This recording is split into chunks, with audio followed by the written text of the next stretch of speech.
The webinar will begin shortly. Please remain on the line.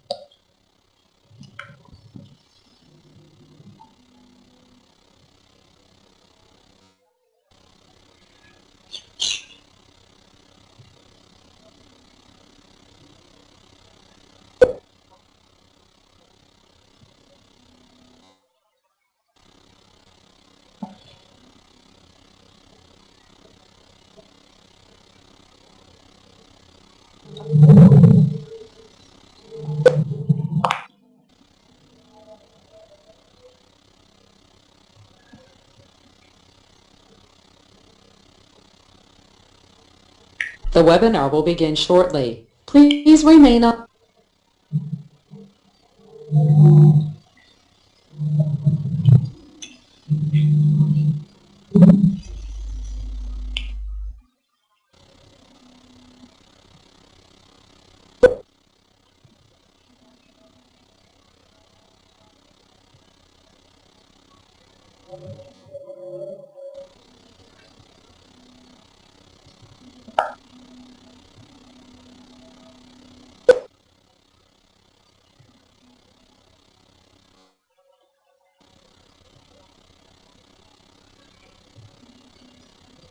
The webinar will begin shortly. Please remain on the line.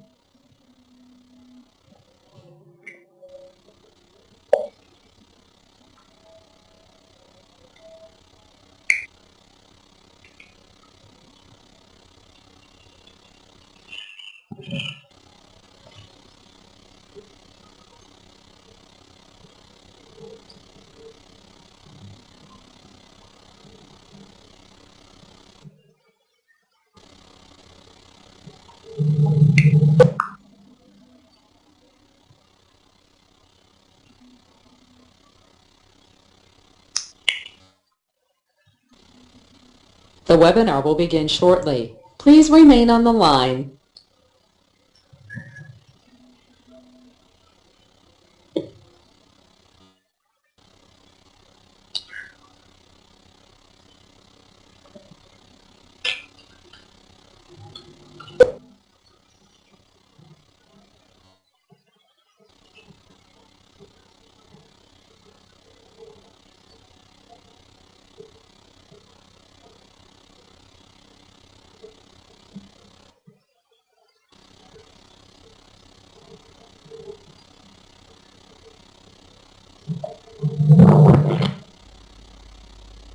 The webinar will begin shortly.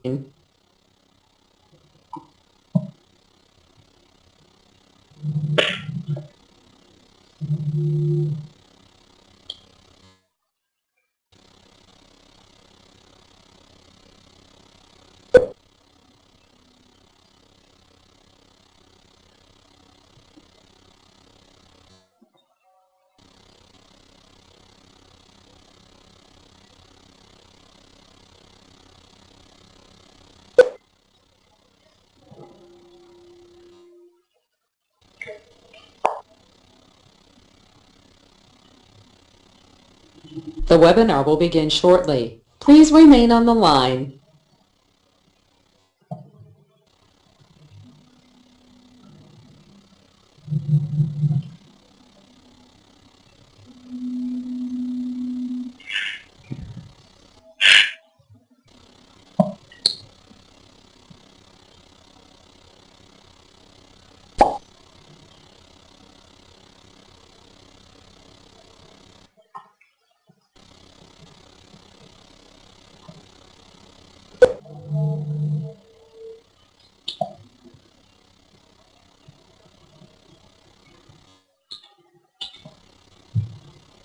The webinar will begin shortly. Please remain on the line.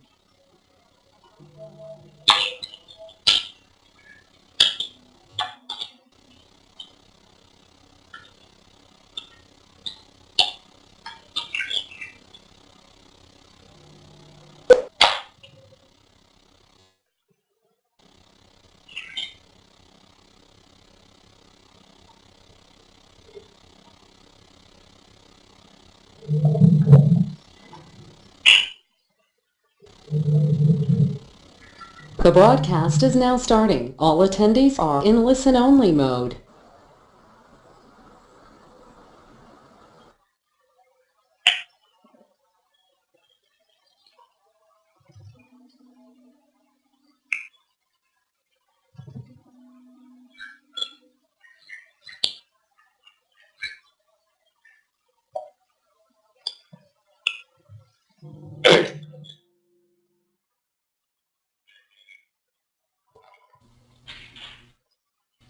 Boa tarde a todos, sejam bem-vindos a esse seminário online.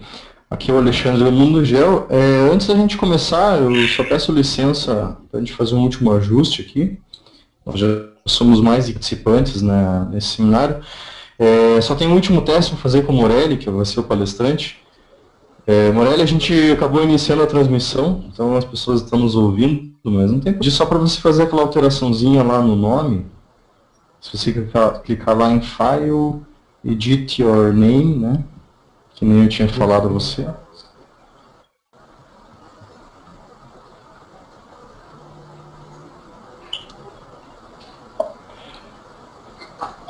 Será que você encontrou a opção aí, Maria? Encontrei aqui. Eu edit your name in e-mail, aí você consegue alterar o seu nome ali. Tá? Perfeito. Bom, Morelli, eu vou começar então, dar os recados iniciais, aí eu já passo a palavra a você, tá? Ok. Boa tarde a todos. Eu sei que vocês estavam nos ouvindo, só tinha um último ajuste a fazer com o nosso palestrante, mas agora a gente começa de verdade. Meu nome é Alexandre Scussel, aqui da Mundo Gel, sou editor da revista Mundo Gel e atual coordenador dos eventos promovidos pela empresa, tanto os eventos presenciais como os online. Eu dou as boas-vindas a todos. Já somos quase 600 participantes, aí, uma audiência bem expressiva. Acredito que o tema seja de grande interesse, né? Esperamos oferecer a vocês um evento... Bem, este webinar de hoje é uma iniciativa da Mundo Gel, né? Em parceria com o Antônio Morelli, que será o palestrante dessa tarde. E antes da gente iniciar a apresentação, eu tenho alguns recados iniciais a todos. Bem, o tema de hoje vai girar em torno de GIS e censuramento remoto para projetos ambientais. Bem, a dinâmica do seminário online, eu sei que tem muitos participantes que já conhecem, mas sempre tem pessoas que se conectam pela primeira vez e ainda não sabem como funciona muito bem. Vocês conseguirão ver a tela do palestrante, assim como enxergam minha tela agora, e conseguirão ouvir o áudio do palestrante. Então, não é necessária, por parte de vocês, a utilização de microfones. A interação que vocês poderão ter conosco deverá ser feita através da ferramenta de chat, que vocês têm à disposição aí do lado direito, certo? Eu tenho aqui uma imagem reproduzindo essa tela, essa ferramenta, né? Então, ao clicar ali em Enter a Question for Staff, vocês podem, se alguém tiver aí algum problema em acessar a ferramenta, não conseguir ouvir o áudio corretamente, nós faremos o possível para ajudá-los. Mas eu lembro que às vezes pode acontecer de internet, né, aí por parte de vocês, então às vezes alguém pode perder alguma parte do seminário por conta disso. Bem, a gente convida a todos que nós vamos fazer um bate-papo com o palestrante, depois da apresentação, ok? Então todos os seus comentários aí serão bem-vindos. Alguns lembretes. Nós estamos gravando, então se alguém tiver aí algum probleminha de conexão, como eu acabei de falar, ou alguém quiser rever ou passar para um colega, vai poder, certo? Vai ser possível, porque a gente vai disponibilizar um link que vocês vão poder assistir no computador de vocês. E também quem participou hoje vai receber certificados de participação, ok? Esses certificados serão gerados aqui pelo Mundo Gel e serão enviados ao e-mail de vocês dentro de alguns dias. A gente sabe que algumas pessoas têm pressa em receber certificados, mas a gente precisa de tempo para organizar as informações, então acredito aí que no final da próxima semana, ou talvez na pior das hipóteses, na outra semana, vocês receberão esses certificados. Ok? Vamos no tema de hoje então. A gente preparou basicamente, um seminário online que vai durar aí mais ou menos 1 hora, né? Que saber como usar com eficiência dados, imagens e realizar análise espacial é essencial para aprimorar resultados na gestão ambiental. Portanto, palestrante, características, conceitos e usos de técnicas de geoprocessamento e sensoriamento remoto para garantir eficiência na análise ambiental. O Morelli, ele é graduado em Ciências Biológicas, possui especializações em Meio Ambiente pela USP São Carlos e Geoprocessamento pela UFSCar, né? E também pela Poli USP e mestrado em Ciências Agrárias aqui pela Exalc USP de Piracicaba. O Morelli é auditor sênior, certificado pelo Instituto IEMA, de projetos e produtos em várias empresas do setor de geotecnologias e imagens de satélite. Bem, a minha apresentação inicial fica por aqui. A gente agradece que já estão mandando perguntas, mandando seus comentários, certo? Já somos aí quase 650 participantes e convidamos a todos que mandem suas perguntas com o Antônio Morelli. Bem, Morelli, eu vou passar a tela para você. A qualquer momento que você precisar da gente, aqui no Mundo do Geo, nós vamos à posição, ok? Obrigado, Morelli. E agora é com você. Valeu. Obrigado a você, obrigado ao Guilherme, e obrigado aí ao pessoal do mundo. Agradeço a todos os participantes pela oportunidade de trocar essa ideia. Né? E vamos lá, durante esse breve tempo, né? Hoje esse bate-papo é um resumo do que é desencadeado lá no Mundo GeoConnect, né? Portanto, nós vamos estar conversando de maneira muito de todo o universo que envolve, né? Esse assunto tão grande que é as técnicas de GIS envolvidas em projetos ambientais, né? Basicamente, né? Dentro da evolução dos projetos de GIS, sempre as aplicações ambientais tiveram aí uma participação muito grande na história dessas ferramentas de GIS, dos projetos, né, das áreas de geoprocessamento. Então, nós temos muita coisa para falar, para poder debater e, infelizmente, o tempo não nos ajuda nisso, né? Mas nós vamos tentar responder o máximo tentar abordar o máximo de questões possíveis, né? Primeiro, uma pergunta que é bastante complexa, né? Pensar somente na área de GIS, né? O que é um SIG? O que é um SIG aplicado? É um SIG geral e especificamente um SIG aplicado para a área ambiental, né? A gente volta no conceito mesmo, no conceito clássico de uma ferramenta de aplicação de GIS, que é você ter a coleta ou tratamento de informações e, consequentemente, a análise do uso dessas informações, né? Como que você vai estar podendo extraindo essas informações a contemplar os seus objetivos. E como que a gente começa um projeto de GIS na área ambiental? Né? Como que a gente usa ferramentas, sabendo que existem tantas ferramentas disponíveis, né? Como que eu parametrizo o meu projeto e como que eu consigo pensar em os objetivos que eu preciso dentro de uma previsão orçamentária, de uma previsão de tempo, né?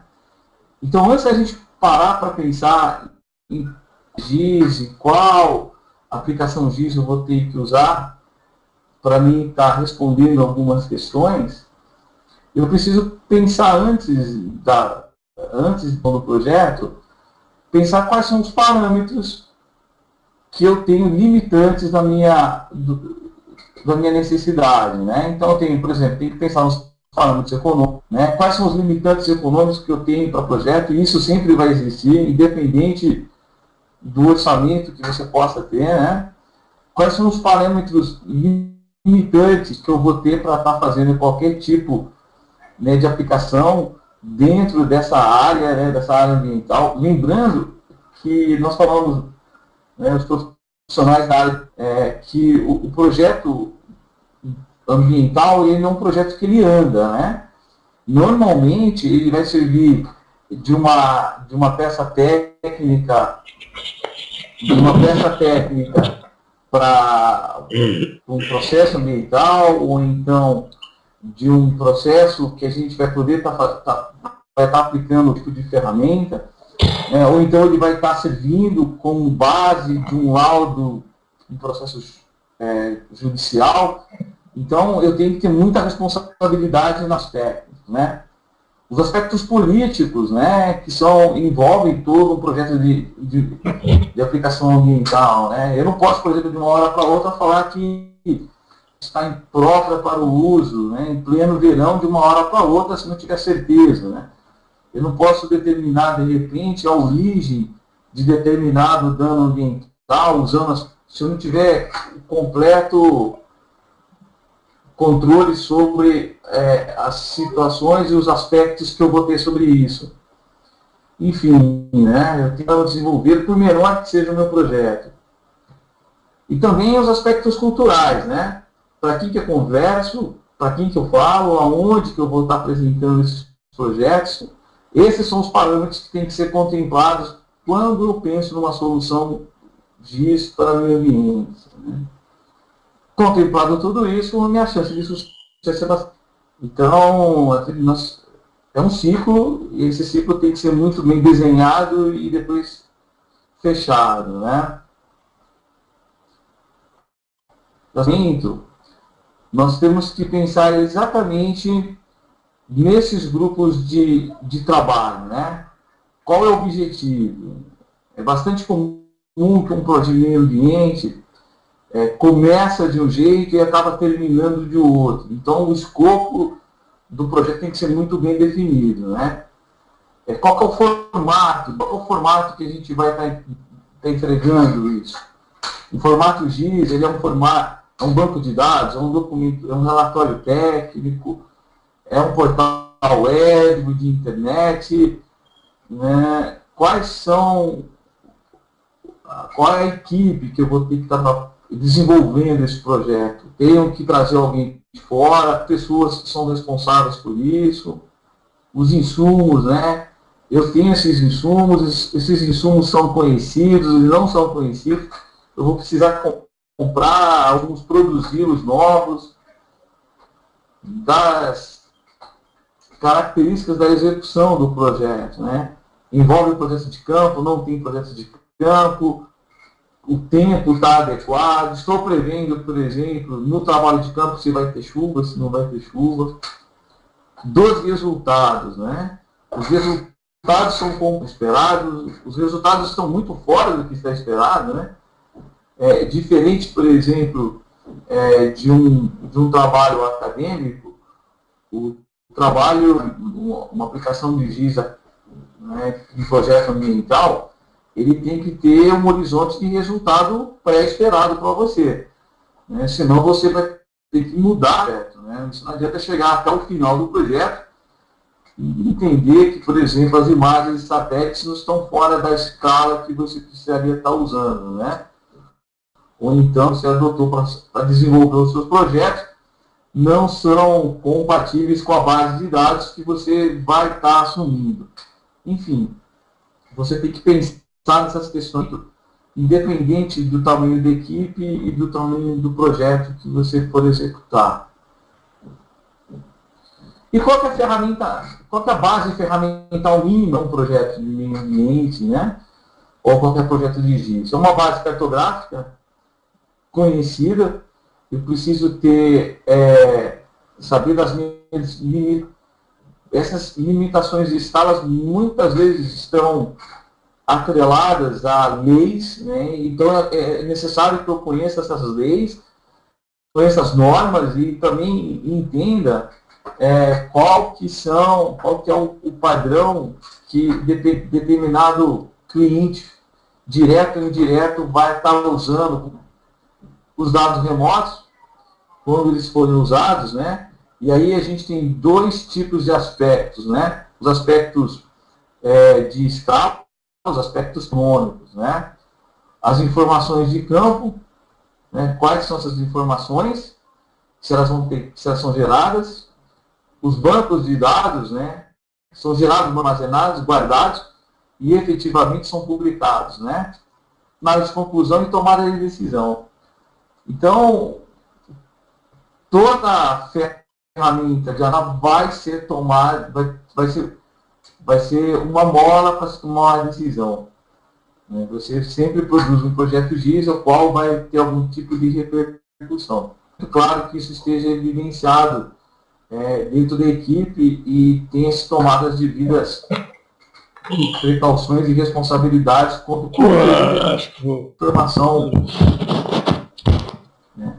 Os insumos de origem espacial são bastante simples, né? Os insumos são os dados de origem espacial, imagens de satélite, por exemplo, voos de levante, posso usar, por exemplo, um TFM, um modelo numérico de terreno, posso usar uma carta de vento, os equipamentos, né? Preciso conhecer quais são os equipamentos que eu vou estar usando nesse processo, existe métrica e metodologia para isso, né? Também está utilizando para conseguir chegar aos objetivos do trabalho. Eu não posso adotar órgãos ambientais, por exemplo, em recebimento de dados, né? E eu tenho que estar entregando esse mês padrão. Então, eu não posso ter um software que depois não conversa com um órgão ou então no dados que isso vai ser incorporado. Os dados de origem espacial, eles têm que ser uma decisão profissional de GIS. Independente do tamanho do projeto e do tamanho da equipe. É uma decisão do responsável. Todas as expectativas técnicas que você precisar. Isso parece óbvio, mas não é tão simples assim dentro de um universo de várias soluções, muitos produtos, muitos deles ainda não consolidados para algumas aplicações. Nós sempre temos projetos que vão gerar uma demanda ou jurídica, administrativa, enfim, né? Os dados, eles têm que estar previstos com os custos, né, adequados dentro do seu projeto, para você não começar a estar utilizando uma base de dados e depois, no meio do projeto, por necessidade orçamentária, mudar essa base, né? Os prazos, eles têm que ser sempre a testemunha fiel do seu projeto e existe a necessidade de monitoramento. Por exemplo, você escolhe um tipo de metodologia, uma imagem de alto para programar, imagem de satélite a programar, e aí existe uma incidência de nuvem muito grande sobre o mar, consegue coletar essa imagem dentro do tempo previsto que você precisa. Então, quais são as medidas que você tem de contingência, como que isso está abordado, isso pode ser substituído, não pode, né? E uma outra coisa que também eu acho que é bastante interessante é que você tem que usar uma metodologia que seja reconhecida no mercado.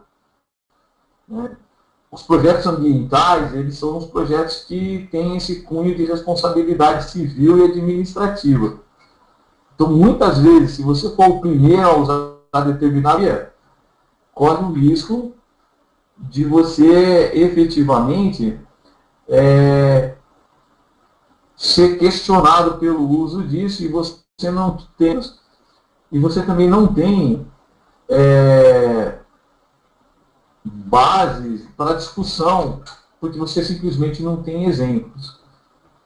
Então você usa, dependendo do tipo de aplicação que você vai ter o seu projeto, sua finalidade, fim, né, que você use tecnologias que já estejam consolidadas aí dentro do mercado.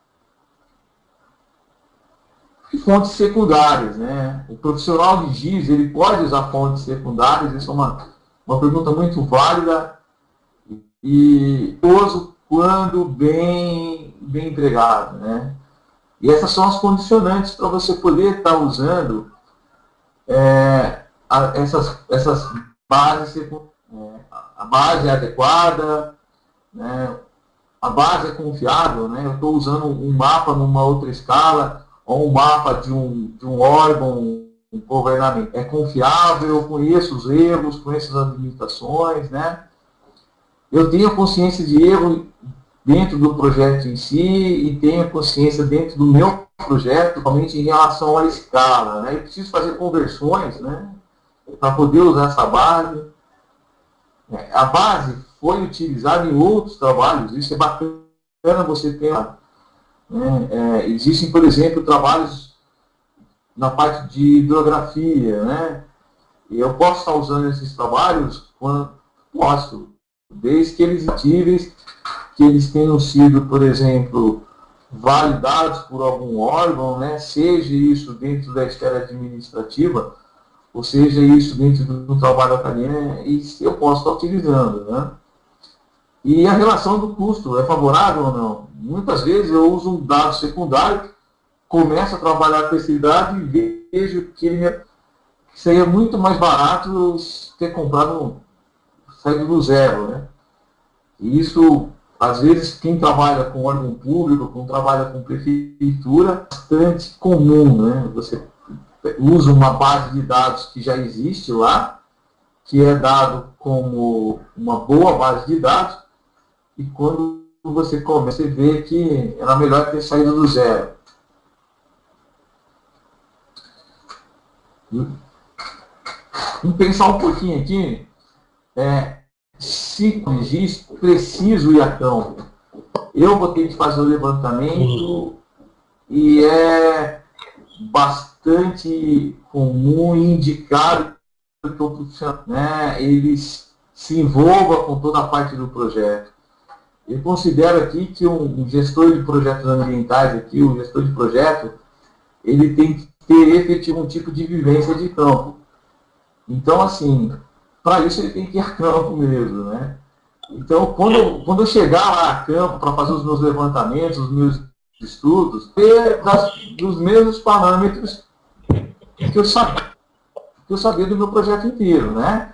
Os objetivos, quando eu vou para campo, está claro, né? Eu já trabalhei em equipes, tive uma grande dificuldade em traçar o objetivo. E quando traçou, estava diferente do escopo do projeto, né? Os custos são adequados, né? Eu conheço todo o processo de levantamento para mapeamento de fauna, né?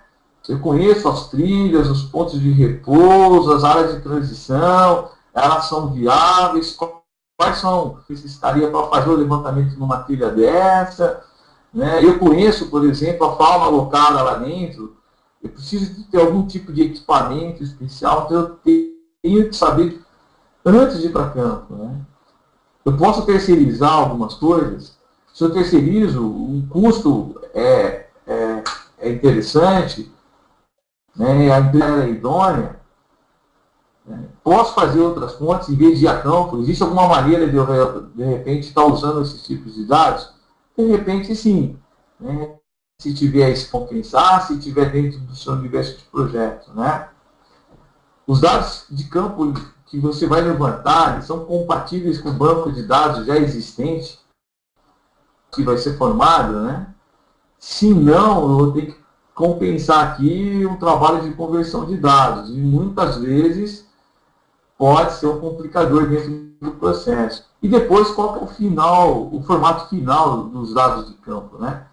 É um banco de dados geográfico, é uma planilha, é um mapa, né? São dados coletados de um apontador que vai fornecer isso um outro tipo de equipamento. Então eu tenho que saber quais são essas diretrizes antes de ir para campo. Claro, isso depois de um curso, né? Porque existe metodologia para a gente poder escolher quais são essas variáveis e como que a gente pode contemplá-las de uma maneira mais fácil e evitar os erros, né? Aqui está uma sabedoria giz, né? Às vezes o projeto pode ir do sonho ao pesadelo muito. Então a gente tem que fazer o quê? Né? A gente tem que tentar estar sempre atento ao escopo do projeto e mais fiel possível o que a gente vai tentar fazer no projeto ambiental, né? Projeto GIS. Esse serve para todo mundo. Quando eu começo a fazer o meu projeto, tá? Ainda não entrei em software, não entrei em sumos, né? Mas eu preciso saber quais são os custos que estão envolvidos nesse processo. E se de alguma maneira esses custos eles podem ser minimizados, contemplados, então, possam ser amortizados dentro de todos os sistemas, né? Porque às vezes você previu lá um recurso e você gasta, por exemplo, 90% desse recurso na compra de um equipamento, ou de uma imagem de satélite, ou de um voo, né?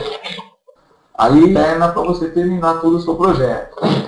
Então os custos eles têm que ser levantados e monitorados constantemente, né? Assim como os prazos.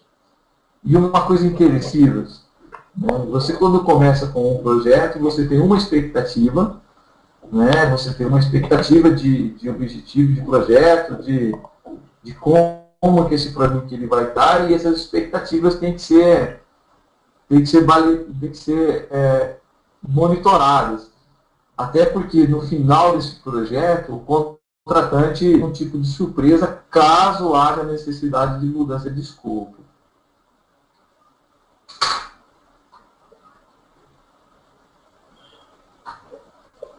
Um momento, por favor. Como é que a gente consegue fazer o acompanhamento de um projeto, né? A gente faz um acompanhamento do projeto com desenvolvimento de métrica. Aí está um pessoal da gerência de projetos que pode contribuir e muito dentro de projetos, principalmente os projetos de longo prazo, né? Projetos grandes, dentro de métricas, né? E a adoção de programas de qualidade para o seu projeto, para que ele continue dentro do escopo, dentro das limitações, dentro da expectativa de prazo. Então, as métricas, elas são desenvolvidas e também é uma decisão da equipe, né? Do gestor, quais são essas métricas que a gente pode estar resolvendo, né? E qual que é, por exemplo, a política de comunicação, a política de decisão do projeto, quem são os decisores, quem são as lideranças, né?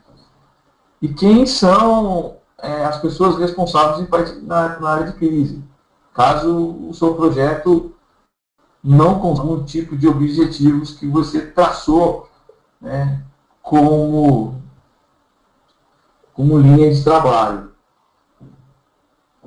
Aqui foi uma outra pílula aqui, né, que é o que né? Às vezes a diferença entre um vendedor de geoprocessamento e um vendedor de carros usados é que o segundo não sabe que está mentindo. Reflete, às vezes, de uma maneira muito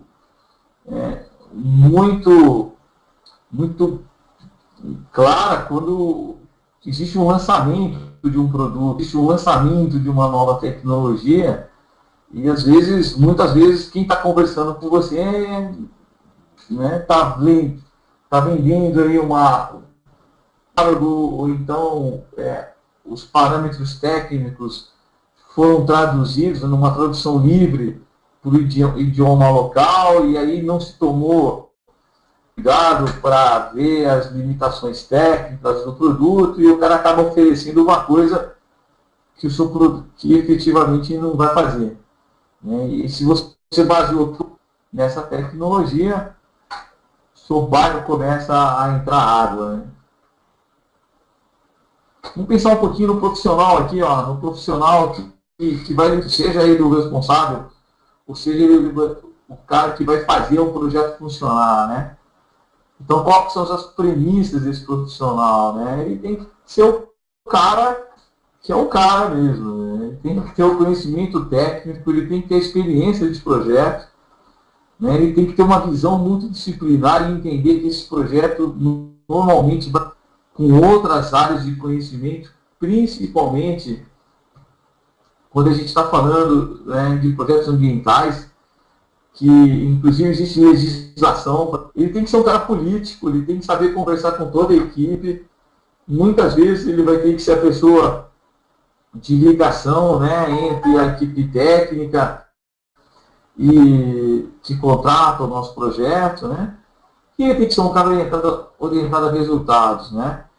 Então, assim, é de premissa que você tenha uma pessoa extremamente orientada a resultados, comprometido com o final do projeto e com o que ele efetivamente vai conseguir alcançar esses meios.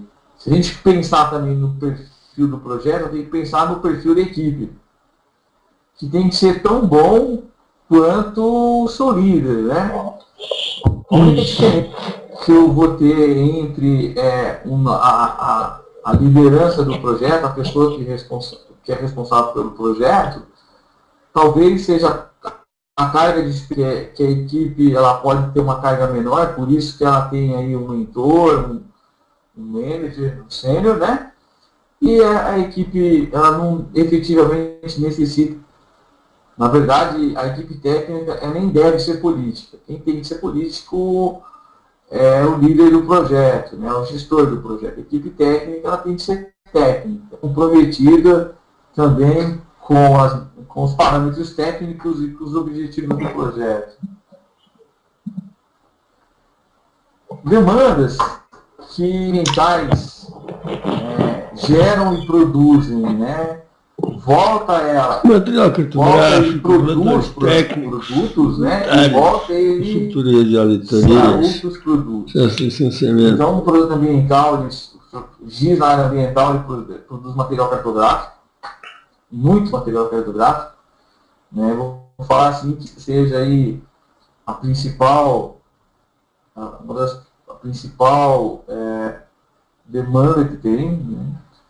Os relatórios técnicos, né? Os relatórios, além disso, você vai ter que fazer uma conclusão sobre esses projetos. E os relatórios técnicos, eles não andam, né? De novo eu falo isso, eles não ficam parados. Ele vai para órgão público, ele pode ir para a imprensa, né? Ele vai para a mão do promotor, de um juiz, e provavelmente, talvez, ele vai gerar algum tipo de administrativo, podendo até ser criminal, né? Nós fornecemos, né, produtos para consultorias e auditorias e também, né, nós utilizamos e também, produzimos auditorias de processos também, né, na via dos dois lados. Pensamento também, né, são processos que as demandas ambientais também produzem. Quando a gente pensa num projeto de GIS, né, quando a gente pensa aí numa área ambiental, a gente tem que pensar que, às vezes, o mais simples é o melhor, né? Não adianta você ficar pensando numa solução extremamente complexa, né? E sair dos seus objetivos, né? Aí uma outra sabedoria aí diz, né, que é mais fácil você subir um balão, né? Então, de repente, você pode começar o seu projeto, né, dentro de uma escala, migrar para uma outra escala, adotar uma metodologia de dados, eu passo uma outra metodologia, gerou resultado, eu passo uma outra metodologia. É completamente aplicável. Eu só tenho que conhecer isso e saber como dotá-las. Falar um pouquinho aqui sobre alguns exemplos de aplicações ambientais que eu participei, né? Algumas aplicações que talvez podem fugir um pouquinho do convencional, talvez não, né? Mas para a gente ter uma ideia onde a gente pode estar essas soluções, né? No curso que a gente vai fazer em São Paulo, no Mundo Gel, a gente vai entrar um pouquinho mais sobre esse assunto, explicar quais são os metodologias, mas aqui a gente vai poder ver quais são as aplicações e onde elas podem ser usadas, né? De novo, só para a gente poder lembrar, né? Nós múltiplas, né? O GIS para aplicação ambiental vai desde uma ferramenta administrativa até uma ferramenta quando isso está dentro de um órgão de fiscalização. nós podemos estar, assim, só com um ponto de atenção, né, de monitoramento de fauna e flora, né, também é produto de GIS também, né? Você também vai ter que espacializar esses dados, gerar um banco de dados e depois vai ter que fazer uma análise espacial, né? Então, mesmo não tendo como resultado final, né, um banco de dados, a gente tem os processos de levantamento, de caracterização, né, que utilizam todo o ferramentário. E tem que estar previsto lá a metodologia que você também aplicou, né? Então, só não tem a publicação final, mas tem todas as características que a gente está debatendo até agora no curso. Assim, né, no levantamento no projeto de matas ciliares, né? Aqui é um levantamento que nós utilizamos para fazer quantificação, caracterização e determinação de estágio de regeneração de vegetação e identificação de áreas degradadas, né? Então aqui nós identificamos as áreas degradadas, quantificamos essas áreas, qualificamos quanto que você precisa ou não, damos suporte, né, para a equipe de campo poder estar fazendo a aplicação e geramos material cartográfico, né? Então aqui são dos insumos que são necessários para a gente produzir isso, né? Preciso ter imagens de satélites ou imagens de voo, preciso ter um material cartográfico, uma escala compatível, produz uma base vetorial, produz um banco de dados, né? Que eu preciso ir a campo nesses projetos para poder fazer a caracterização das áreas, né? E também preciso fazer locações de pontos de amostragem, né? Então, esse aqui são os mínimos que a gente considera para um projeto de levantamento de mata ciliar. E os resultados são muito bons, né? Quando você consegue produzir a área de cobertura de um projeto desse muito, muito grande. O resultado, a gente pode publicar um resultado desse quando a gente consegue quantificar, né, o impacto de uma área dessa, né? Aí, quantificando a remoção da vegetação e efetivamente a área que precisa de recurso. Isso, no levantamento de campo, é uma informação de extrema importância para a tomada de decisões, né, e para das decisões tomadas. Estudos de paisagem, né, e aí a gente pode imaginar, por exemplo, esse aqui é um estudo de zonas de influência. A ideia de qual são as características do relevo a cada 10 quilômetros, né?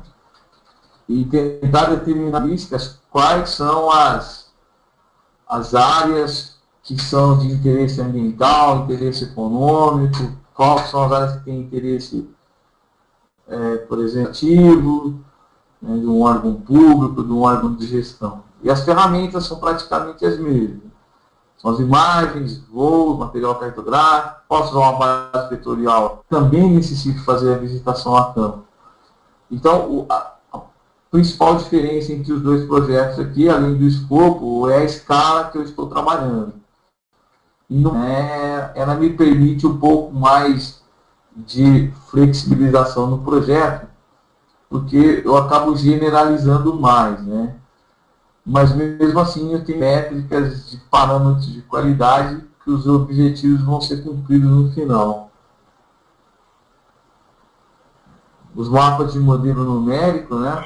Estudos lá, estudos de rampa, estudos de erosão, estudos de áreas suscetíveis a algum tipo de fenômeno de áreas que são estruturáveis, enfim, né? Os dados altimétricos, eles são de extrema importância ambiental, para o uso ambiental, para os projetos ambientais, e aí eu encontro uma infinidade de produtos, uma infinidade de características, né? Inclusive de projetos, de produtos e custos, né? Então cabe aqui também a decisão do projeto, né, de escolher qual que é a melhor metodologia que eu vou estar utilizando, trabalhando num projeto numa escala, né, de 1 para 50 mil, 1 para 100 mil, e querer fazer curvas de campos extraindo a cada metro, utilizando topografia básica, né? Então, assim, apesar de ser o melhor produto que existe, não está em escala compatível com o projeto. De repente, né, eu, um produto orbital, poderia estar me atendendo aqui de uma maneira muito boa. Os relatórios históricos, né? Os relatórios históricos, eles funcionam não no estudo de áreas consolidadas, mas para comprovação ambiental de ocupação da área. Você tem um relatório que a gente chama de relatório de EPA, onde o governo quer saber se as áreas agrícolas anteriormente eram ocupadas por áreas de florestas ou áreas de impedimento. Então a gente produz relatórios históricos, né? E esses relatórios históricos, eles contemplam uma evidência, né, de valor que possam, né, comprovar determinado tipo de uso coerente do solo. Estudo de áreas consolidadas, aqui isso é uma interpretação do novo Código Florestal, né? Se eu tenho uma área que é usada há 40, 50 anos com uso agrícola, eu posso esse uso, né, através de área usando ferramentas GIS, né? Ou as escalas, ou imagens de satélite, voos antigos, enfim, eu posso tentar usar algumas para se criar as evidências, né, que comprovem o uso, que o uso está dentro do regular e permitido. Mapas de vulnerabilidade ambiental, esses mapas são de extrema importância para o planejamento ambiental. Eles identificam, né, não só as zonas com uma maior fragilidade ambiental, mas indicam as áreas, né, que efetivamente precisam de um atendimento em outras áreas. E aqui nós temos o que tem todo o ciclo de uma aplicação GIS, né? Eu produzo um banco de dados, eu cruzo informações e publico resultados, né? Aqui eu tenho todas as etapas de GIS contempladas, né? Os processos de visitação a campo, para a gente poder estar fazendo a validação dessas informações.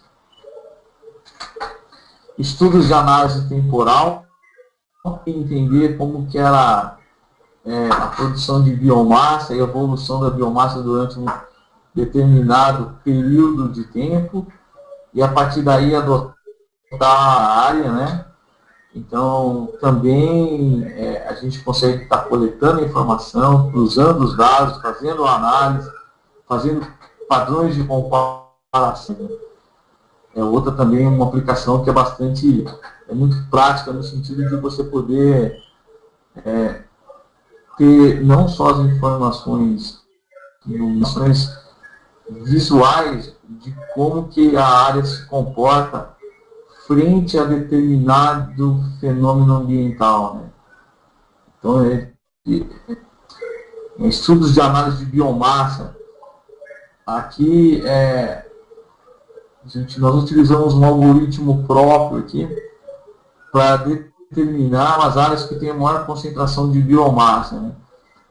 A figura da esquerda é uma imagem de alta resolução e a figura da direita é uma imagem de média resolução tratada. A gente consegue, é possível se observar, né, mesmo eu usando uma imagem de média resolução frente a uma imagem de alta resolução, que a imagem de média traz informações que a imagem de alta não extraiu, né? Então, é bastante comum e desejável que você, com várias bases de informações sobre isso, e a partir daí que você consiga, né, tomar suas decisões. Olha que resolução, isso aqui é uma imagem de média resolução, né? Aqui, resolução espacial valeu menos que a resolução radiométrica, né? Então, entenda e consiga interagir com todas as características, né, que o produto e as técnicas de GIS te permitem, né? A imagem não tem um grande ganho em resolução espacial, mas com média resolução, e vou fazer um estudo radiométrico dela, eu tiro uma informação que nem uma imagem de alta precisava. Então, você falar o que é o pior e menor produto, a gente tem que esperar um pouco para responder essa pergunta, né? Provas jurídicas, né? Aqui o objeto-alvo, a gente tinha que provar que ele ocupava essa área desde 1999, né? Aí não tem por que se fazer essa multa, né? Imagens de média resolução não tem um grande poder de resolução espacial, você trabalha de uma outra maneira, né? E consegue e tenta evidenciar essas áreas tudo do padrão de alvos radiométricos, que é o que foi feito aí e o que se possibilitou a comprovação, né, do resultado. Estudos para identificação de áreas de queimada, né? Aqui a gente usou técnicas bastante interessantes. A gente usou, por exemplo, uma carta de ventos para identificar a área de expansão,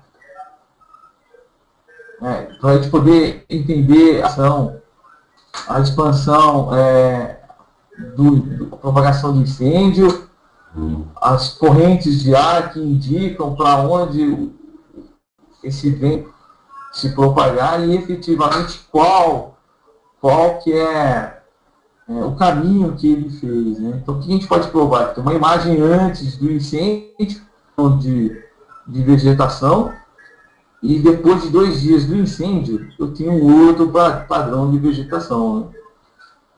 E a gente pode afirmar, atores aqui do lado esquerdo, que o vento teve uma direção leste-oeste, porque se ele tivesse um outro tipo, ele teria uma posição diferente aqui da minha biomassa. Então, olha só, sem utilizar de informação, apenas informação de GIS, né, a gente consegue evidenciar e efetivamente comprovar, né, que começou de um outro lado para o outro, né, e que realmente, se ele tivesse percorrido uma outra trajetória, que não é essa que eu teria um outro resultado. Aqui, consolidação de áreas, né, bastante tradicional, um uso bastante tradicional. Tem uma imagem de alta resolução, uma imagem de média resolução, né? Aqui a gente usa uma técnica de seccionamento remoto. É importante que nós conheçamos todas as técnicas remotas, onde a gente pega uma imagem de uma resolução mais baixa, reamostra, faz alguns tipos de tratamento e a gente consegue obter o máximo de qualidade. Então, as técnicas de seccionamento remoto, ela também serve, inclusive, para você tentar mudar a performance.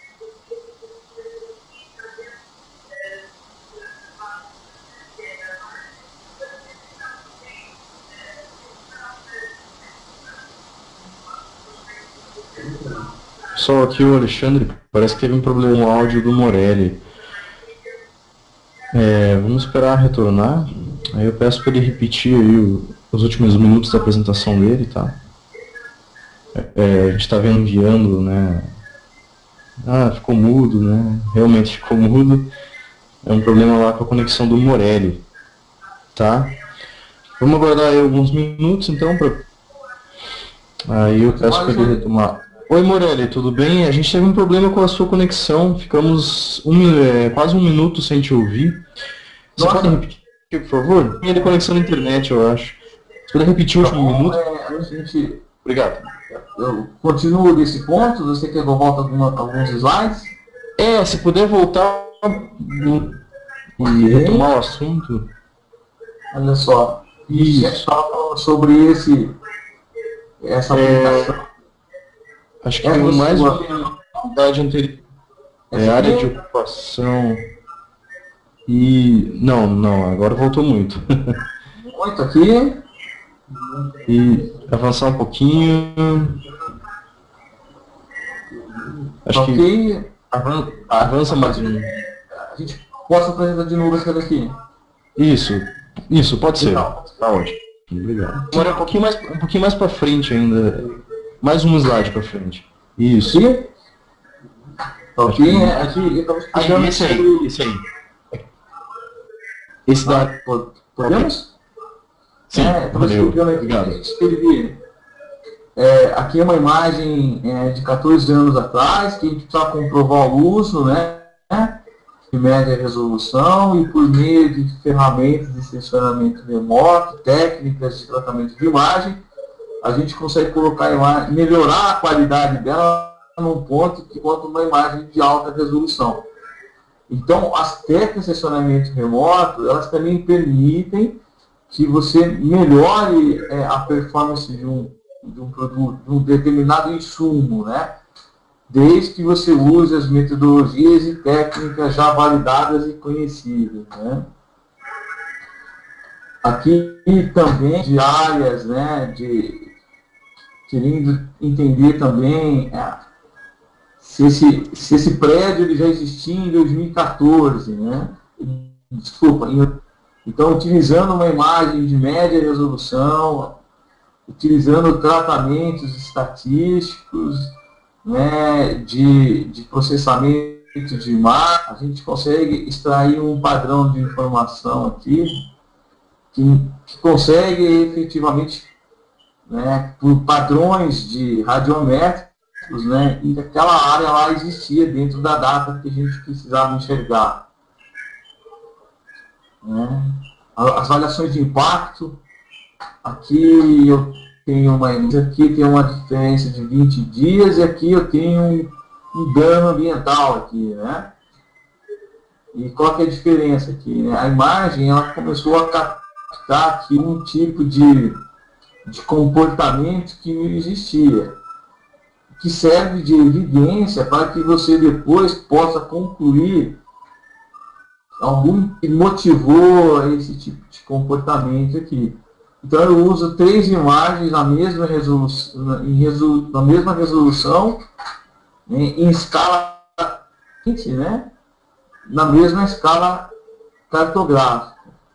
E a partir daí eu já começo a observar os elementos que mesmo ao olho, né, aos olhos na interpretação científica, diferentes tipos de transformações aí que ocorreram dentro da área.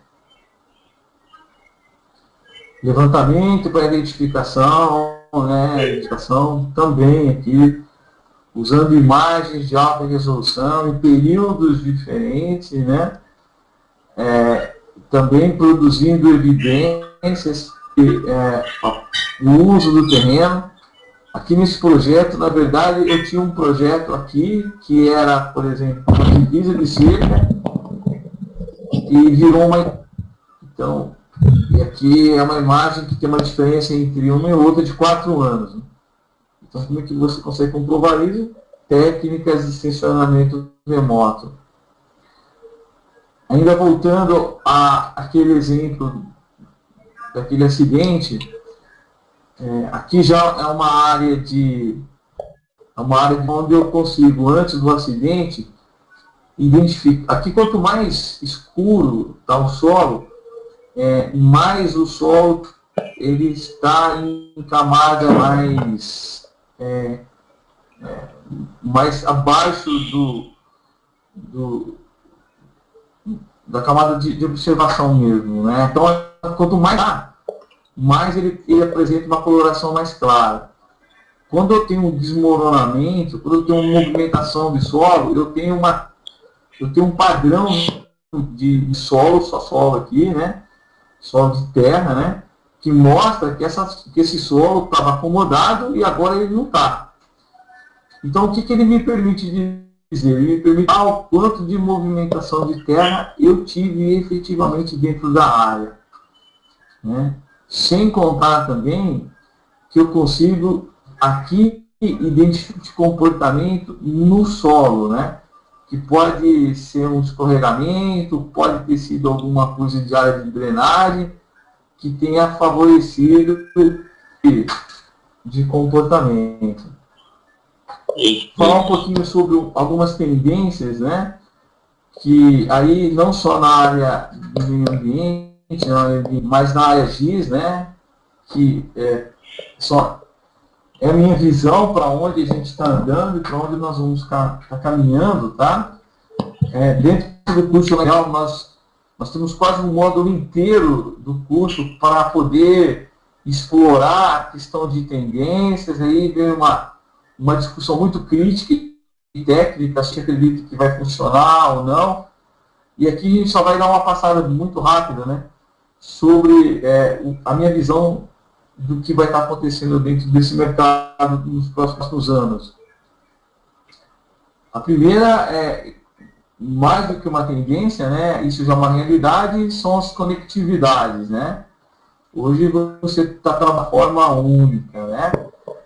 Ainda em GIS, isso não é uma realidade completamente, né? Ainda você tem alguns padrões ainda, mas muito para se trabalhar aí com um padrão único. E aí a gente tem várias iniciativas, né, para se tentar ter um padrão de transmissão de produção de dados e a partir daí pensar em redes de conectividade, né, entre aparelhos, software e dados, né, e de repente a gente ter não só organizado, né, para uso GIS, né, mas um dado padronizado e conectado com todo tipo de plataforma existente, né, sem ter que passar efetivamente por, né, conversões, transformações, outros tipos de aplicação, né. Eu produzo um dado nativo que consegue ser lido e interpretado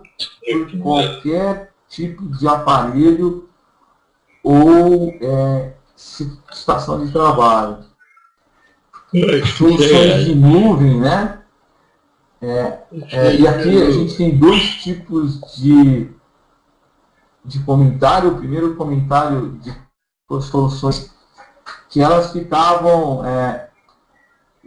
muito como um depositório de dados, né? Você tem lá um banco de dados que você vai depositando as coisas e vai acessando. A gente começa a ter uma mudança nesse perfil aí de relação, né? Que são softwares, são aplicações que fazem dentro de nuvem, né? A ideia de você ter uma solução consorciada, ou então você ter softwares que são customizados. Então, isso é uma realidade e deve caminhar nesse sentido. A internet isso aqui é uma tendência que está sendo contemplada não só para a GIS, mas para todas as outras tecnologias. GIS é uma realidade muito grande, né? E quando você começa a geolocalizar essa informação, e essa informação ela conversa com o seu carro, né? Ela conversa com o seu aparelho de casa inteligente, e a partir dali ela consegue, por exemplo, que você entrou dentro de casa, te manda uma mensagem para sua esposa dizendo que você já chegou. Ela pode, de repente, entender, né, na semana você vai fazer compras, e a partir daí ele já vai estar localizando na rede onde o supermercado que vende mais barato, ele manda para o seu aonde que você tem que ir, né, e qual que é o melhor caminho, fugindo do trânsito.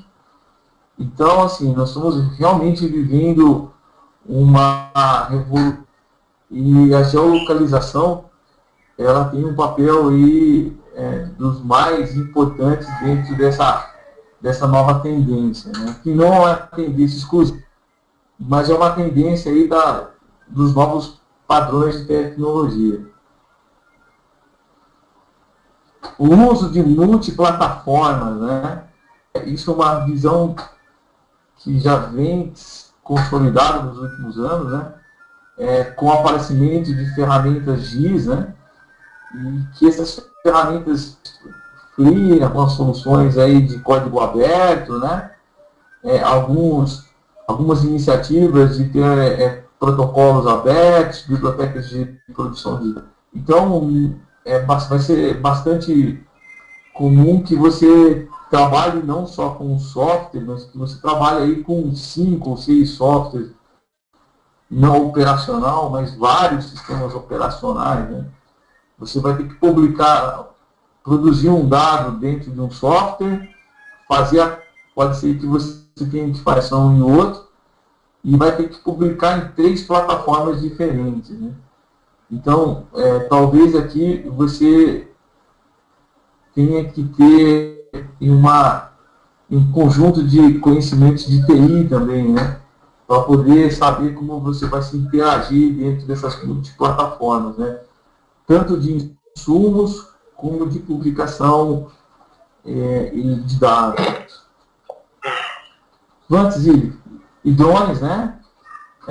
Talvez aqui seja uma das maiores revoluções em GIS que a gente tenha, né? Vem ganhando velocidade o uso desses drones, né? E isso cabe cautela para o usuário, né? Para poder entender como que esses dados vão ser produzidos, quais são suas limitações técnicas, as suas reais capacidades, né? Mas o fato é que eles estão ali, eles vão ganhar terreno dentro desse universo, o que é uma coisa muito boa, né? Então, assim, quando uma tecnologia ela ganha escala numa velocidade muito rápida, ela também talvez haja necessidade de se corrigir algumas coisas durante esse curso aí, né? Então assim, nós profissionais de gel, né, nós temos a obrigação como profissionais de entender, aceitar essas tecnologias e realmente seus pontos fortes, seus pontos fracos, sua real utilização, enfim. E pensar uma coisa, né? Projetos ambientais são técnicos, né? E como técnicos, né, a gente nem sempre pode ter paixão, né? Às vezes cabe a nós, né, temos um olhar muito crítico de solução, né? E também pensar, né, sempre naquelas premissas que a gente conversou nos primeiros slides, né, sobre o que é custo, quais são os prazos, as escalas, enfim, né? Muito obrigado pela atenção. Né? Eu espero que tenha de alguma maneira contribuído com todo mundo aí dentro desse tema tão importante. Aqui é o Alexandre novamente. Acho que você está me ouvindo. Estou te ouvindo sim. Ok. Morelli, obrigado mesmo pela sua apresentação. Só para você ter ideia, 800 pessoas online. Mas a gente teve ali alguns momentos, as pessoas às vezes acabam saindo, né, para resolver problemas pessoais, enfim, os motivos são diversos, né, mas a gente teve um momento de 850 pessoas, então realmente a audiência hoje está bem grande, e a gente pode ver isso pelo número de perguntas que está chegando aqui. Pessoal, a gente não vai conseguir responder todas, muitas perguntas, são muitas pessoas, né, fazendo comentários, perguntas, mas a gente vai fazer aqui um bate-papo com o Morelli, então a gente convida a todos aí que fiquem por mais alguns minutos conosco. Morelli, tipo bate-papo, eu quero agradecer a você pela sua apresentação. Você dedicou, eu sei, seu tempo para preparar essa apresentação, especialmente para hoje. Então, muito obrigado, o pessoal apreciou bastante, sabe, Morelli? A gente está vendo aqui pelos comentários, todo mundo gostou e quer saber mais. Então, valeu. Obrigado. Valeu. Esticar o convite, né, Alexandre? É verdade. O curso que a gente vai estar fazendo em São Paulo, né, e vai estar abordando cada tema desse, né, vai estar discutindo sobre alguns tópicos que não foram contemplados nesse bate-papo, né? Então, quero aproveitar aí e estender o convite. É isso mesmo, Morelli. Valeu pela lembrança. Eu ia comentar mesmo. O webinar de hoje, então, foi uma introdução ao assunto, né? O Morelli vai estar lá em São Paulo com a gente, né? Para dar continuidade ao curso, né? Falar aí um dia inteiro, né? Para abordar tudo praticamente sobre meio ambiente e GIS. Morelli, algumas perguntas então, para a gente complementar ainda mais esse webinar. A primeira pergunta aqui é do Leopoldo Justino. Ele pergunta, como usar o GIS para planejamento de gestão integrada, planejamento de gestão de resíduos sólidos urbanos? Tem uma resposta para ele, Morelli? Então, é uma pergunta complexa, né? Então, assim, talvez a gente não consiga atendê-lo assim, porque é bem complexo. Mas o que a gente pode estar falando, Alexandre, é o seguinte. Primeiro eu tenho que conhecer o ambiente, né? Isso numa visão assim, numa visão ambiental, né? Então nós temos que conhecer o ambiente. E como que eu estou estudando todos os seus limitantes, né? Então, primeiro eu preciso saber o ambiente, né? Aonde efetivamente eu estou localizado, onde eu estou interagindo, né? Depois eu tenho que conhecer quais são esses produtos aí, quais são os agentes, né? Os defensivos agrícolas, ou então quais são os meus passivos, quais são as características que eles têm, e a partir daí eu tenho que fazer todo um planejamento de gestão, né? Existem ferramentas de método para se fazer isso daí, né? Muitos deles normatizados até, né? Então, a primeira coisa que eu faço, eu conheço o ambiente. Imagens de satélites, estudos de visitação, estudos a campo, bases secundárias, né? Depois eu faço um estudo rigoroso sobre o que é legislação determinado tipo de produto. E depois eu faço um outro estudo, né, sobre efetivamente os produtos que eu vou estar de alguma maneira interagindo, né, e vejo como isso está conversando com tudo isso junto, né. E dentro da área de meio ambiente a gente faz uma matriz de decisão, né. De repente o GIS pode te ajudar nisso, né. Por exemplo, eu não posso colocar dentro de solo de características físicas. Então, eu posso ter uma carta de solo e já elimino aqui. Eu não posso estar dentro de área de restrição ambiental urbana. Então, eu já vou tirando dentro dessa área. Né? A geografia que seja favorável para esse tipo de coisa. Então, eu faço um outro tipo de estudo. Então, assim, a gente vai ter que estar trabalhando com vários tipos de escalas, né? E conforme eu vou mudando a minha técnica de análise, né, da situação.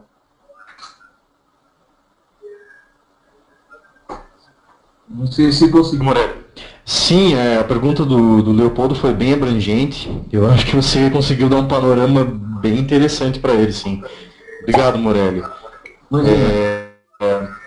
Essa do Danilo Henrique.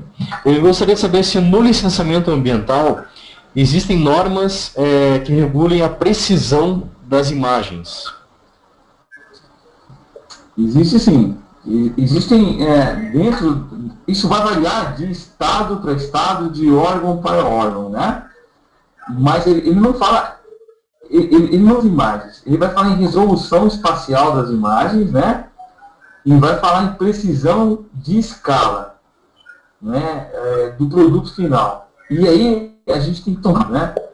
Quando ele fala em precisão de escala, ele está se referindo à precisão de escala das imagens, que pode variar entre 1 para 10 mil e 1 para 1000, ou ele está falando da precisão cartográfica do projeto, né? E aí você tem vários tipos de projetos, né? Vários tipos de demandas ambiental, né? O licenciamento ambiental, por exemplo, de microbacia, eu vou usar determinado tipo de imagem de satélite, determinado tipo de escala. Se eu vou fazer um estudo de impacto dentro de uma área urbana, eu vou ter que trabalhar numa outra escala, numa outra imagem, provavelmente com outro tipo de insumo, né? Mas, pela minha experiência, tipos de estudo estão normatizados, né? Aqui em São Paulo, por exemplo, existe uma cartilha que foi produzido pela Secretaria de Meio Ambiente, que quase passo a passo para você aplicar os insumos e ferramentas que você vai ter que usar para cada tipo de aplicação, né? E também tem o próprio, todo órgão lá também tem, órgão ambiental, tem uma equipe técnica, né, que pode te auxiliar nisso, né? Mas sim, você encontrar informação de referências. Ok, Morelli, obrigado pela resposta. O Leopoldo, da primeira pergunta, né, sobre resíduos sólidos, ele agradeceu o teu esclarecimento, ele agradeceu bastante, falou que é muito complexo, até porque o meio ambiente é complexo e principalmente em espaços urbanos. Ele agradeceu ao Morelli aí pela resposta. Valeu, Leopoldo, pela complementação. Morelli, vamos fazer aqui mais algumas perguntas. Antes, porém, eu abri uma enquete aos participantes. A gente convida vocês que cliquem na tela ali e respondam, se possível, né, quem está aí com a tela disponível aí, né, que vocês participem da enquete. A pergunta é: você deseja receber por e-mail informações detalhadas sobre os eventos de Geo e Meio Ambiente em maio? Então, se vocês puderem responder, a gente agradece. Só para a gente ter ideia aí do perfil dos participantes de hoje. Se possível, então, a resposta. Morelli, vamos aqui para mais uma pergunta. A Carol Bott, ela gostaria de saber o seguinte: gostaria de perguntar, existem métodos que vêm sendo utilizados para monitorar a ocupação ilegal em áreas de proteção ambiental? Tem sim, há bastante tempo, sabe, Alexandre? Né? Uhum. E aí você tem vários tipos de aplicações, né? Desde institutos até prefeituras, por exemplo, né? Que utilizam essas técnicas aí para pagar. E aí eu posso destacar, por exemplo, o trabalho do INPE, Prefeitura de São José dos Campos, Prefeitura de São Paulo, alguma outra Prefeitura de Curitiba, maneiras no uso de ferramentas aí de GIS, né? Então, assim, a Prefeitura de Manaus está fazendo um trabalho muito interessante, não só nas áreas de ocupação que são irregulares, mas as áreas que, de alguma maneira, possam levar a algum tipo de risco da ocupação da área. Assim, então a gente tem assim, toda essa metodologia que já está até consolidada como técnica de uso, né? Nós temos desde os próprios geometria, né? E aí a gente tem aí, por volta dos anos 70, anos 80, até agora o próprio uso de vantes, né? Para fazer esses tipos de estudo. Né? Existe muita referência bibliográfica sobre isso, existem muitas aplicações feitas sobre isso. Hoje existe uma oferta, assim, por exemplo, de operadores de imagem de satélite. Eu consigo traçar um histórico temporal grande, né? A determinação dessas áreas.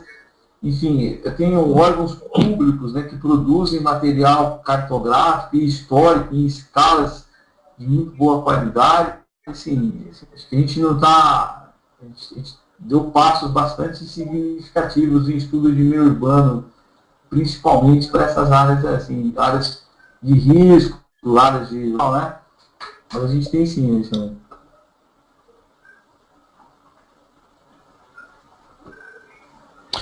Legal, obrigado, Morelli.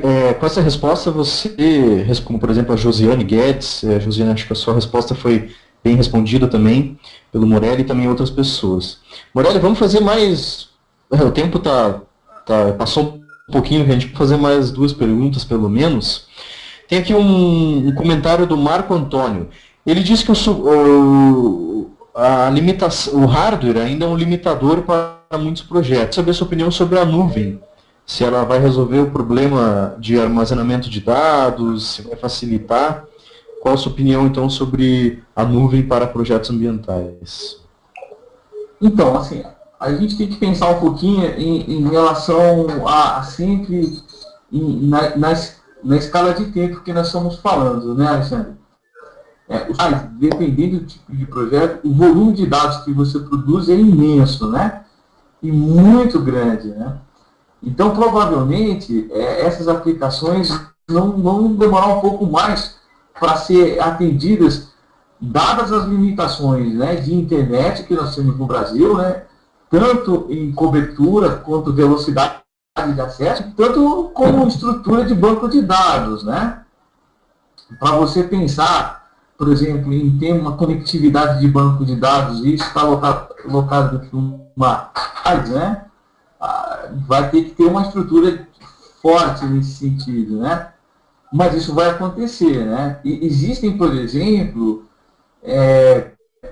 técnicas, né, que você pode melhorar, por exemplo, o tráfego, né? Melhorar, por exemplo, o dado de saída dos seus dados, né? Você pode, por exemplo, banco de dados webs, né? Publicação de dados raster em formatos que ocupem menos memória, né? Então, assim, eu acho que isso vai ser uma tendência, né? Do tipo de projeto que você vai fazer, né? Mas dentro de pouco tempo isso vai ser superado, né? Até pela mais gente vai ter internet, que isso vai melhorar o preço, né? Mas a internet vai melhorar até pela estrutura de tráfego de dados. As empresas vão estar ofertando capacidade de dados online, né? O que vai te permitir você armazenar mais dados, né? E as aplicações, por exemplo, eu vejo aplicações do professores assim, web, né, que são muito legais, né, e elas são aplicações em nuvem, né. Você tem um servidor hospedado num lugar, né, você tem hospedado em outro e você está produzindo dados em outro, né. Então, assim, existem as conexões que estão funcionando, né. Talvez, assim, não na velocidade do que a gente precisa. O problema é que, para GIS ambiental, né, assim, ainda existe a necessidade de você entregar isso para um órgão, né? Assim, ter que entregar isso dentro de uma secretaria, né? Então, assim, ele talvez vai ter que ainda, apesar de você ter os dados, né, dentro online, vai ter que fazer o procedimento padrão, né? E um exemplo disso é o próprio CAR, né? Por exemplo, se a gente pensar no CAR aí, essa iniciativa tão importante aí, você sobe todos os dados lá, você sobe lá o seu arquivo shape, faz a análise, quantificação da área, identificação da área, né? E depois você testa, né? Mas a análise do seu processo é feita de uma maneira convencional.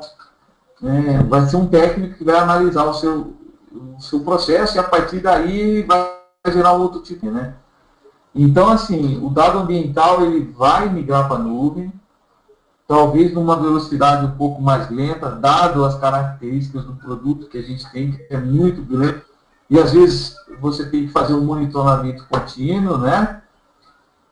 E mesmo assim você não vai ter um produto, eu acredito, 100% na nuvem, né? Para a GIS ambiental. Vai ter a necessidade, pelo menos num intervalo aí de uns 2 a 3, 5 anos, ainda vai ter a necessidade de você estar produzindo ainda presencial lá junto ao órgão, né? Mas é uma tendência, assim, vai ser uma tendência mesmo, né? Ficou claro, né? Muito obrigado pela resposta. Sim, a tua colocação, teu parecer, acho que foi bem importante. Obrigado ao Marco Antônio pela pergunta, foi bem interessante mesmo. Outras pessoas fizeram pergunta, Daniel Cassoma, eu acho que a tua resposta aí foi importante para muitas pessoas, Morelli. Bem, vamos encerrar aqui com a última pergunta. Eu sei que muitas pessoas ficaram sem resposta, perguntas aí, enfim, que mais pessoas fizeram também, né? Tem algumas questões bem específicas que não tem como a gente abordar hoje. Então eu quero encerrar aqui esse bate-papo papo com uma pergunta. Ele gostaria de saber se ainda existe hoje uma carência de profissionais por parte das agências ambientais a respeito da avaliação de produtos gerados pelo GIS, por GIS. Sim, com certeza. Sim, com certeza existe, assim, existe uma carência. Eu vou cuidar de falar que existe uma carência dos dois lados, Alexandre, sabe? Existe uma carência ainda de profissionais que produzem materiais, né? E material de qualidade, material bom, né? Que essa ciência seja empregada numa velocidade, numa escala maior, né? E por parte do órgão público, existe essa necessidade da interpretação desse... E acontece isso pela própria dinâmica do órgão público, né? Que você tem muitas vezes, né, um processo de seleção que você contrata uma pessoa designada para uma determinada tarefa. E que às vezes ela fica dentro de uma estrutura, né? E dentro de um órgão público, dentro de uma dedicação, né? E as tecnologias, elas não respeitam essa barreira, né? Ela avança rápido, você tem novos produtos, você tem novos conceitos, novas interpretações que é possível fazer a partir, né, de outros tipos de análise, né? Então, a defasagem acontece e é da própria característica do órgão público para qualquer tipo de aplicação, né? Seja você um contador, seja você um médico, né? Você vai ter sempre... E o preenchimento desse corpo técnico, né? Ele é lento, né? Você não vê, por exemplo, para concurso público, para técnico em geoprocessamento, assim, né? Com esse título, né? Aí você entra como analista ambiental, muitas vezes você entra lá como área de engenharia e da área migrando, né? Dentro aí de uma estrutura e tal, né? Talvez seja a hora dos órgãos ambientais, né? Criarem efetivamente aí as suas gerências com plano de carreira, né? Reconhecendo, né, o técnico em geoprocessamento como uma profissão mesmo, né? E que a partir daí vai ficar um pouco mais... Você está colocando gente técnica, né? Que já sabe, que já produz, né? E não gente técnica que vai tentar aprender ainda, né? Lá dentro do órgão, né? Criar uma dinâmica de se atualizar constantemente, né? Porque o profissional de GIS, ele tem um desafio grande em manter atualizado, né? Para qualquer aplicação, né? Então, assim, superando esse desafio, tem uma demanda grande para isso. Mas, assim, eu não vejo isso acontecendo numa escala de tempo de curto prazo, não. Acho que isso é a gente ter, assim, sabe, um órgão técnico especializado e que isso não seja resumido a uma ou duas pessoas, né? Que todo mundo lá entenda o que é um banco de dados, qual que é a relação de escala, né? Por que ele está pedindo para você lá uma escala e na hora que você falar para ele, olha, essa aqui é uma outra escala, ele entenda o que você está falando, né? Vai levar um tempo ainda, Alexandre.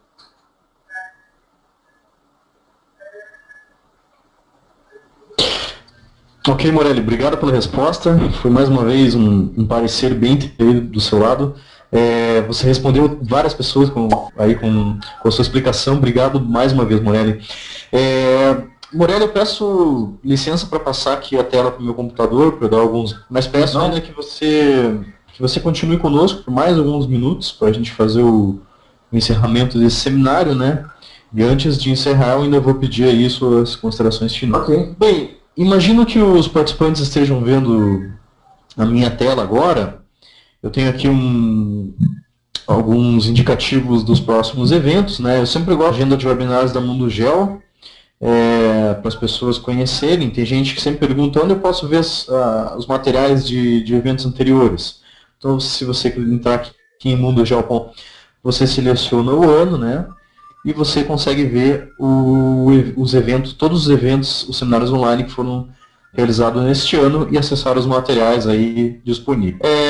Aqui na home desse site você encontra aí os próximos eventos, seminários online programados, ok? Tanto pelo Instituto GeoEduc quanto pelo meu Mundo Seminário 2h30 da tarde. A gente convida todos que participem, se o assunto for de seu interesse, né? Também vai ser um evento gratuito, ok? Bem, como a gente falou, o Morelli faz também, a gente quer mostrar para vocês aqui a grade do evento Mundo Geo Connect, tá? Então esse evento vai acontecer de 5 a 7 de maio, uma realização da Mundo Geo, a Convenção Explicanep em São Paulo, e o curso do Antônio Morelli está aqui no primeiro dia, no dia 5, né? Se vocês clicarem, então, entrarem no Mundo Geo 2015/grade, vocês conseguem ver essa tela, e ao clicar aqui, vocês conseguem ver toda a programação aqui do evento do Morelli, do curso, que vai durar o dia todo, né, Morelli? No dia 7 de maio, a gente tem aqui um evento correlato, que vai ser o Seminário Sensores e Serviços de Observação da Terra. Então a gente convida todos também que acredito que é interessante também, né, para quem tem interesse nessa área ambiental, participar desse seminário. Então a gente indica aí que vocês entrem em contato com a Mundo Geo, se for de interesse, né, a gente assessorar aí, assistir vocês a montar uma agenda bem legal, né. Vocês conseguem participar dos 3 dias, em 3 atividades, fazendo investimento apenas em 2. Então aí, em 2015, então se você se inscrever em 2 atividades, você ganha a terceira, tá? Bem, eu tenho aqui no meu PowerPoint algumas imagens do curso realizado ano passado aqui, né? Só para as pessoas terem ideia, o evento vai acontecer no mesmo local, então só para vocês terem ideia de como são um pouquinho, né? Esse seminário é o seminário de passado, a gente atualizou o tema, a gente vai ter aí palestras bem interessantes, e também aqui tem o curso do Morelli, né? Que vai ser realizado novamente esse ano. Vai ser bem legal também, convidamos a todos, então, que participem esse ano aí do Mundo Geo Connect 2015, ok? Se tiver alguma dúvida, manda aqui um e-mail para nós, na Mundo Geo.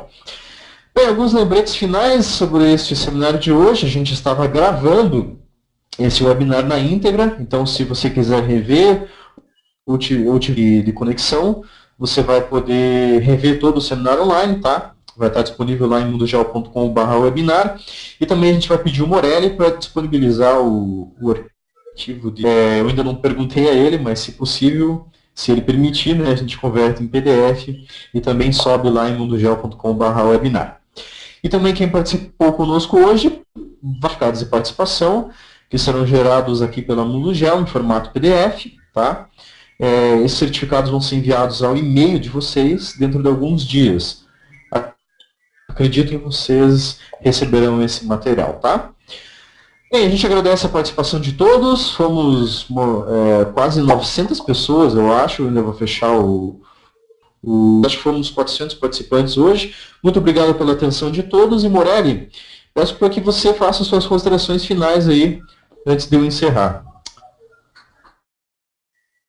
Eu quero agradecer de novo aí a oportunidade. Obrigado ao Mundo Geo, a você aí pela sua mediação no curso, ao Guilherme, né? Quero também agradecer a todos por estar ali interessados num tema tão importante quanto esse, né?